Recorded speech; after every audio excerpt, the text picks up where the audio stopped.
कुछ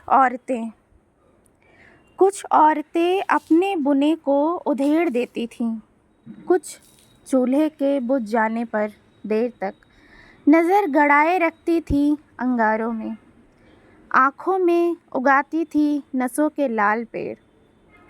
कुछ कुएं से पानी निकालते हुए बहुत ज़्यादा भीतर तक डूबने देती थी बाल्टी, आने देती थी ऊपर जो भी आना चाहता था। कुछ घर वालों से छिपकर उस गाय को गुड़ दे आती थी जो फिर गाभिन नहीं होती, और कुछ देर शांत बैठती थी उस दशहरे प्रसाद होने वाले पठरू के साथ। कुछ रोज जाती थी आत्मकामी या बेरुखे पति की सैया पर और सोती थी रात के संग अगले पहर जागती हुई। कुछ बेटे को भी ओढ़नी बांध खेलने देती थी और हाथ की सफाई से टपका देती थी बेटी के थाली में घी। कुछ सुबह की चाय में देरी के लिए रोज उलाहने सुनती और नहीं बताती किसी को कि सुबह नदी के लिए जाते हुए वो आम के बगीचे में रुकी थी, न ये खुलासा करती कि क्या घटा दोनों के बीच।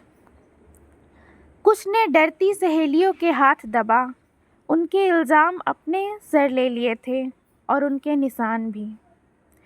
कुछ औरतें सालों पहले अन्य जाति के लड़के को देख मुस्कुराई थी और सालों बाद भी खुले दलान में सबके साथ बैठी उसे अंदर कहीं बंद रखती थी सुरक्षित, और इस जीत को सोचकर फिर से मुस्कुराती थी, क्योंकि कुछ औरतों को आता था आने के साथ जाना भी। उनसे सब डरने लगे, घोषित करने लगे उनके पाँवों को उल्टा। जब कहा कुछ औरतों ने कि वो कई मर्तबे झुलसी हैं जिस इंसान के साथ सोने पर अब उसकी चिता पर तो वो साथ नहीं लेटेंगी, तो होम किया गया उन्हें।